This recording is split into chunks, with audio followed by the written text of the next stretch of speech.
I never believed in ghosts, at least not until I moved into Riverwood Manor. I had just landed my first full-time job after graduating from university, and I needed a place to stay. The rent was affordable, and the house, well, it was stunning. A massive old manor on the outskirts of town. It had been empty for years, and the landlord was desperate to find someone. The moment I stepped inside, I felt a strange, unsettling vibe. But I shrugged it off. It was just an old house, right? The place was enormous, with high ceilings, creaky wooden floors, and antique furniture that hadn't been touched in decades. There was a grand staircase that spiraled up to the second floor, and all the windows were covered with thick, dark curtains. It felt trapped in time. The first night I was alone, settling into my new room. It was at the far end of the hall, tucked away behind a heavy wooden door. I didn't think much of it until I started unpacking. As I opened the last of the boxes, I found something strange. A small, dusty photo frame buried underneath a stack of old books. Inside was a black and white photo of a woman dressed in what looked like Victorian attire. She was standing at the top of a staircase, staring straight ahead with a solemn expression. Her eyes were cold, empty. I stared at the photo for a long time. There was something unnerving about it, but I quickly shoved it aside, thinking it was just a relic of the house's history. That night, I couldn't shake the feeling that I was being watched. The house creaked with every gust of wind, but there was something else too. A subtle tapping sound, like fingernails against wood. At first, I thought it was the house settling, but then it started to happen every night at the same time. Around 3 a.m., the tapping would start, faint at first, then growing louder until it was almost deafening. I tried to ignore it, but it kept getting worse. It wasn't coming from the walls.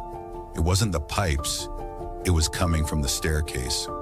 One night, I couldn't take it anymore. I decided to go downstairs and check. I grabbed my flashlight and crept down the hall. The air felt colder as I approached the staircase. I stood there for a few seconds, gathering my courage, before stepping onto the first step. Tap, tap, tap. The sound was right in front of me now. I froze. I shined the flashlight toward the top of the stairs, and that's when I saw her. A woman standing at the top of the staircase.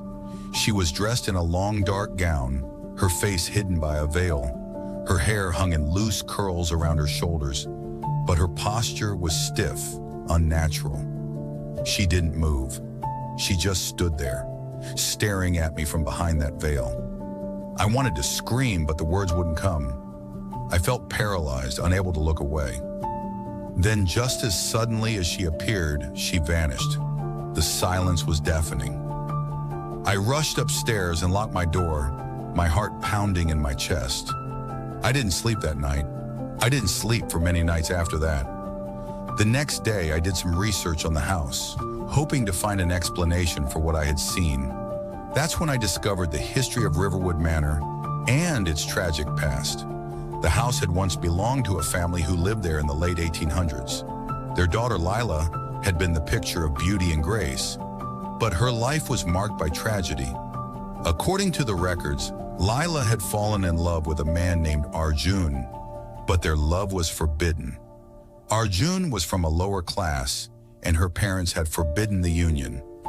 In a desperate attempt to be with him, Lila had run away, planning to meet Arjun at the foot of the staircase on the night of her escape. But she never made it. It was said that she fell down the stairs that night, her body broken and lifeless. Her death was ruled an accident, but some believed it wasn't. They thought Arjun, in a fit of jealousy and rage, had pushed her. After Lila's death, the house was said to be haunted. Her spirit was never at peace, trapped in the same place where she met her end. I didn't believe it at first.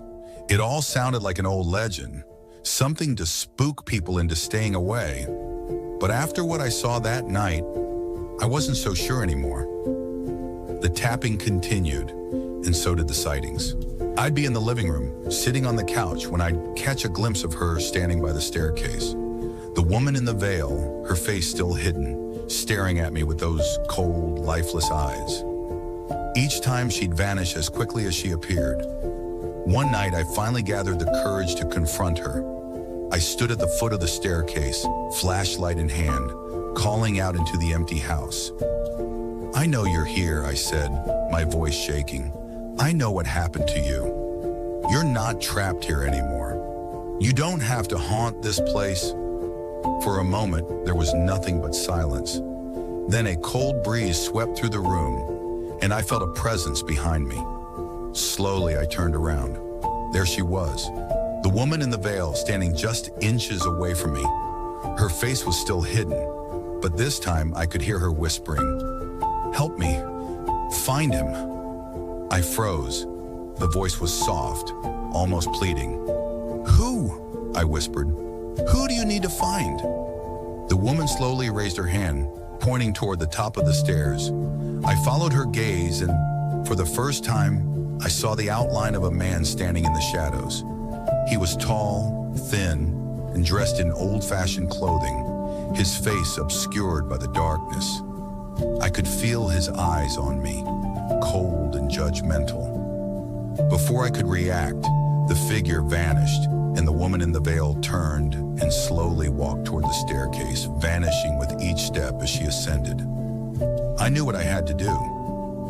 The next morning, I went to the local library and searched through Old Town records. I discovered that Arjun, the man Lila had loved, had been buried in a grave not far from the manor. But what struck me as odd was the date. He had died before Lila had fallen. His grave had the same year on it, but the records showed he had died of a sudden illness. The realization hit me like a wave. Lila hadn't died because she fell. She had been pushed. But it wasn't by Arjun. It was by her own father. That's all I'll have for tonight. Thanks for listening. Please like and subscribe for more. And if you have an experience that you would like to share, leave a comment down below.